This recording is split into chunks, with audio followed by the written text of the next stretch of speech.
Hi, I'm Alicia. I'm Olivia. And I'm Emma. And Hawthorne Independent School District Regulatory Board. We will be talking to you guys today about why you guys need to implement occupational therapists within your district. So you may be wondering, what is occupational therapy?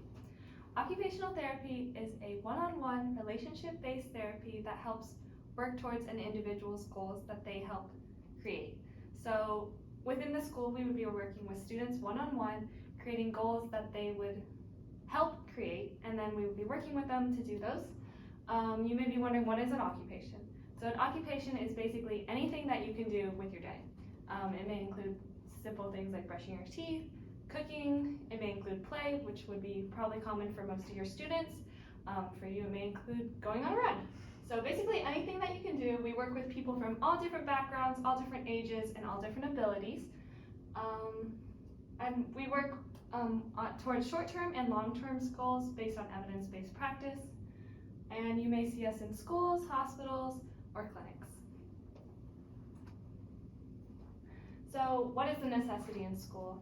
Occupational therapists use purposeful activity to facilitate a child's active participation in self-maintenance, in play, and in academic life.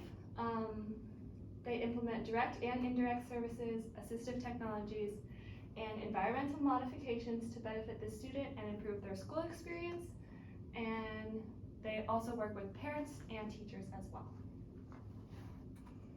So I'm going to talk a little bit more about the OT process. So what occupational therapists use is we use evaluation, intervention, and outcomes to help guide our therapy process. So through evaluation, we're just kind of getting to know the student, learning about what their likes and dislikes are, and then what occupations do they struggle with. We're also looking at what goals do the teachers, parents, and students have, so that we can use that as like a base to guide the rest of the process. So then we move on to intervention. So this is where we ask, how can we get the student to where they need to be? So this can be through play-based therapy or through handwriting, especially in your schools because it is with kids. And so with intervention, this allows us to reevaluate throughout the process to see how well the student's doing, if we need to keep working on something, or if we're ready to move on. And then that leads us to our outcomes. So our outcomes are based on our previously made goals, and they are meant to also predict future outcomes. So what the student is doing now, that can help us know what they can do in the future. And then, like I said before, this can always be reevaluated based on the student's progress. And then a little bit more about evidence-based practice. So when we use evidence-based practice, we are using the best available evidence. We are using high-quality evidence to help guide what intervention strategies would allow for us to use the best practice and what would allow for reliable outcomes. We also use our clinical experience and resources. So we use that prior knowledge that we already have working with other people that to help us know what the best strategies would be to work with students. And then we also use the materials and resources available to us to utilize that best practice again.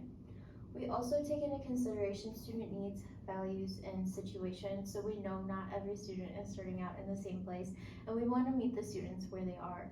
So each student comes in with a different level, at some sort of different level, and what we're trying to do is we're just trying to help them get comfortable with us, and then we also want each student to be able to continue improving and progressing. And so we want to use their interest to help us with that. So I wanted to bring up the OT Centennial Vision and just society in general and what we do.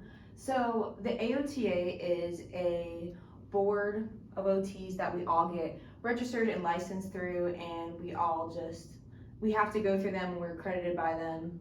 Yeah.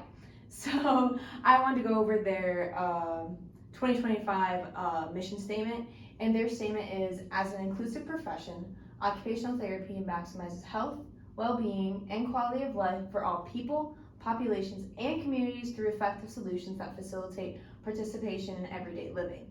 So that also is like giving us a good idea what occupational therapists want to do and are bound to do. And then I also wanted to go over their 5 pillars that like build a occupational therapist. So first, we are effective. And so we, as Emma talks about, we use evidence-based practice in all of our treatment plans to make sure that we feel that we know that we are going to try to make at least a difference in the child's life. And then we are leaders. There's always a position that we are taking leadership of, whether it's leadership in the treatment plan or leading the new OTs at your school.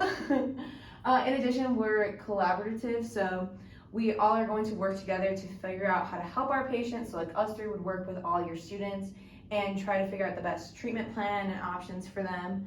And then we are accessible, so we are trying to make OT accessible for all, which is also why we are coming to you, because we want your students to have the opportunity to use OT and have the opportunity to grow with us.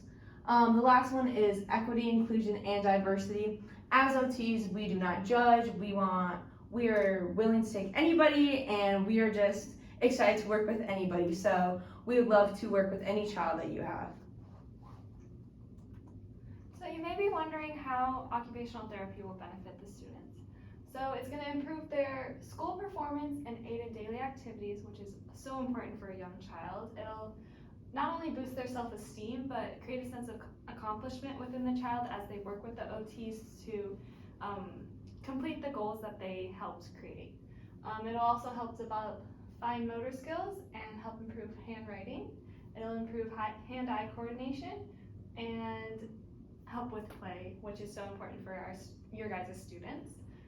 They will also learn positive behavior and social management skills by working on management of frustration and anger, which may be a problem within some of your students that teachers are having a hard time dealing with. So OTs will help correct that and help them, give them ways that they can help deal with that. And so you're like, okay, it'll benefit students, but they can get that outside of school.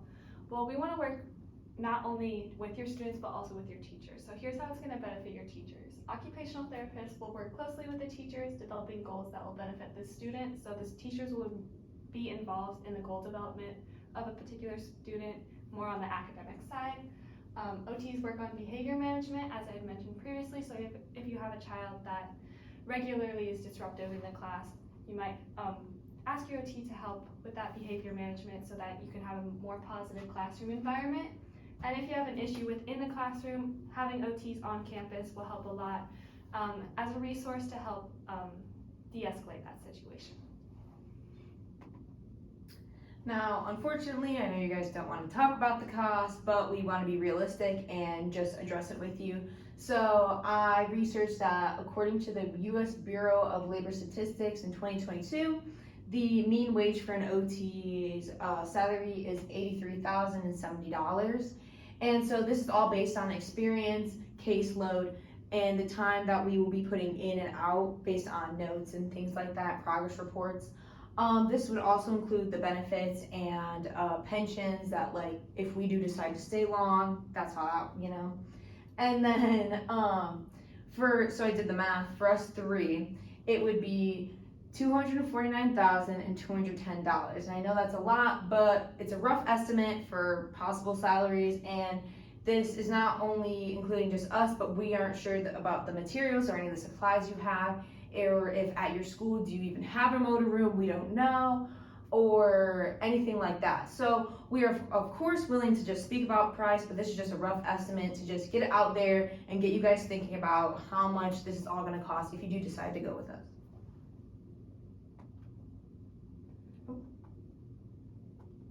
Thank you guys so Thank much you. for listening. We just wanted to remind you that although there is a cost to having OTs at your school, there's a ton of benefits that will benefit not only your students, but also your community and your teachers. So it's a good thing to think about, and I hope you guys go with us.